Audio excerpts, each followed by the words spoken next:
Okay guys, so we're back, and what we're looking at now is the next step. So we've taken our leather, we've cut it, we've beveled the edges, we've burnished the edges, so now we're ready to do one more step before we go and dye the leather. So when we're working on these things, some of the things we have to think about is how you're going to put this together. In this case, this is going to be stitched. It's going to be sewn.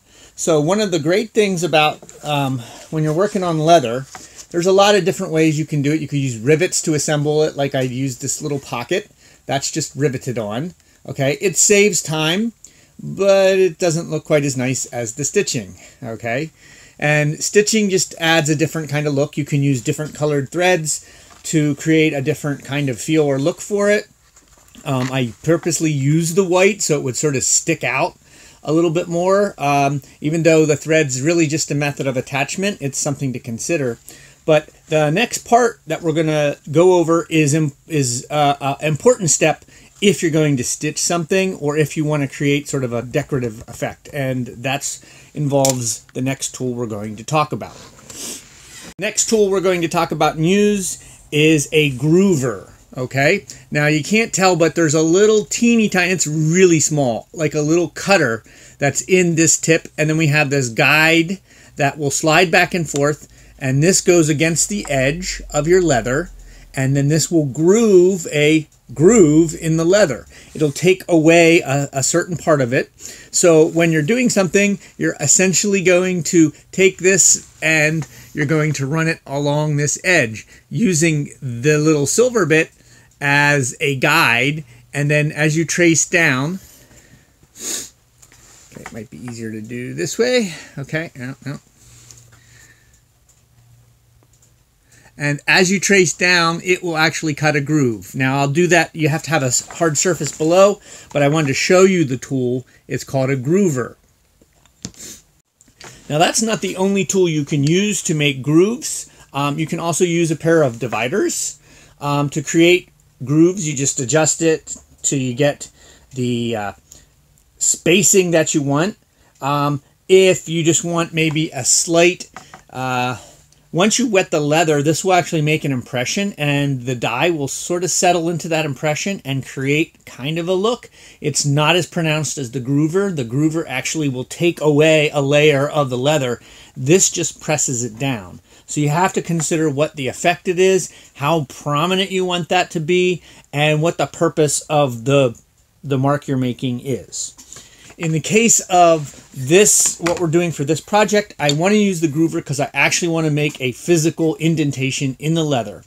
And there's a very good reason for that, and it is that the thread will sit inside that groove. So the idea is that the thread will be below the layer or closer to the top layer of the leather and sit down in there, so that the idea is that between these two things, there's the thread, it's in between there as opposed to sticking out. If the thread is sticking out, the wear, just the day-to-day rubbing and wear where the thread is will help you wear the thread away. So this is a critical step in kind of making that go away so that it kind of keeps it at the same surface as the leather layer and it won't get worn.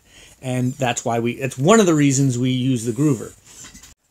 The other reason we may use a groover, and in this case is a part of that, is because we want to have a mark so we can space our stitching. Okay, and this will help us keep our stitching consistent, so it's always going to be a specific distance to the edge. Okay, because we're going to use when we sew this, we want to have everything as uniform as possible. So that's why we're using a groover. So let's see how it works. And I think what I'll do is I'll also show you the effect of the divider on something that where it's not as neat is important, but you can at least see the difference in this project. So we're now going to use the groover to create a groove in this leather. And it takes a little bit of practice, but you're basically going to place the silver end up against the edge of the leather, and then you're going to gently, or with some force, drag it along the edge. And you can see that there's a little bit of leather coming out. This is the material that we're removing as we drag it along. And then you may need to adjust. Don't lift it up because it sometimes works better if you don't. It creates sort of a thing. Now when you're doing these curves, take your time.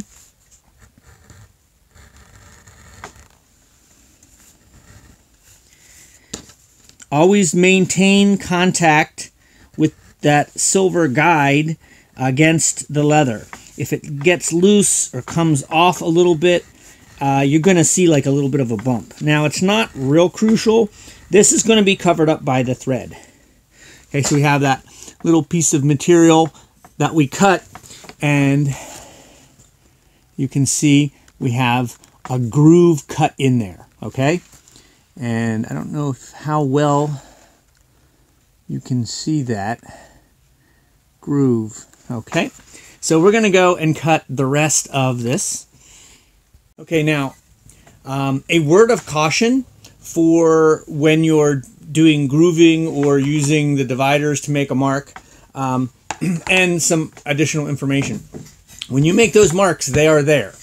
They're, especially the grooved ones, they're cut through. If it's the one that you make with the divider, you might be able to burnish it out, but I think it would be difficult.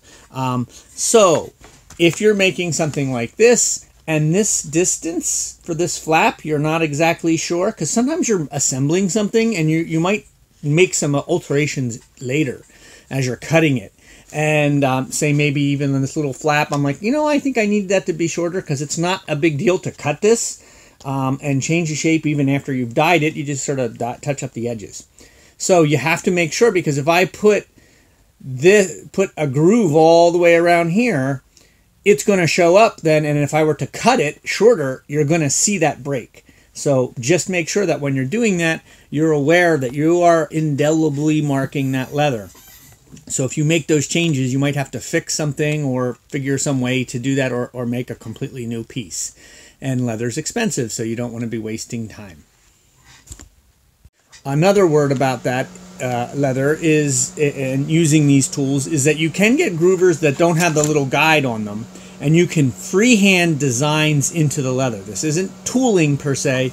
You're actually cutting little grooves. If you've ever done things like linoleum or wood cutting, and you're making those little grooves, it's sort of like what you're doing. And some people will do flourishes and designs in there. So that's another thing you can use. You could theoretically use a tool like this too. More like a pointy stylus to make those indentations in the leather. And depending on how you dye it and the color of the dye, lighter dyes, it's going to show up better than the darker dyes.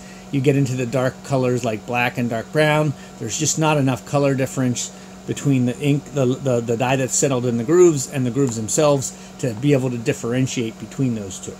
So now we're on to the next step, which in this case is dyeing the leather.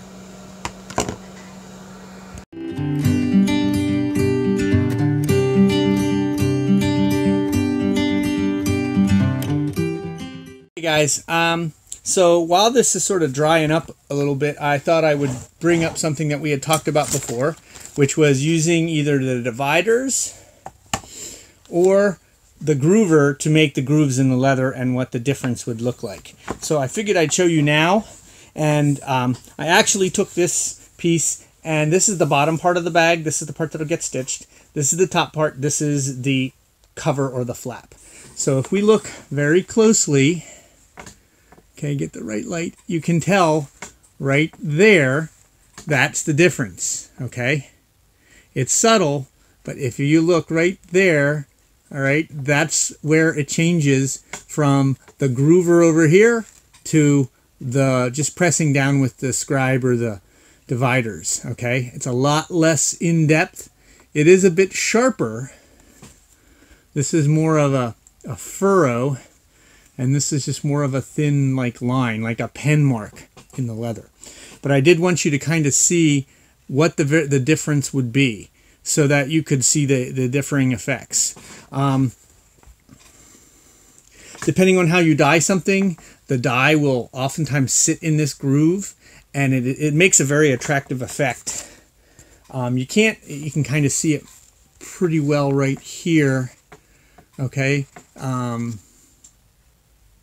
that it sort of sits in there and makes it like a nice line. So it just looks nicer.